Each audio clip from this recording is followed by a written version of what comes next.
How to fix iPhone alarm not working in iPhone 16e. So let's start the video. First of all, open settings.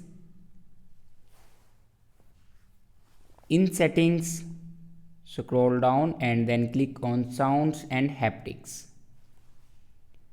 Now here you can increase or decrease your alarm sound, and if your alarm sound is low, then it will not work properly. Then increase your alarm sound. Now here you can change your alarm sound with your side buttons. Now turn off your side buttons alarm, then increase your alarm sound and make sure it will work properly. I hope this video is helpful for you. Thanks for watching.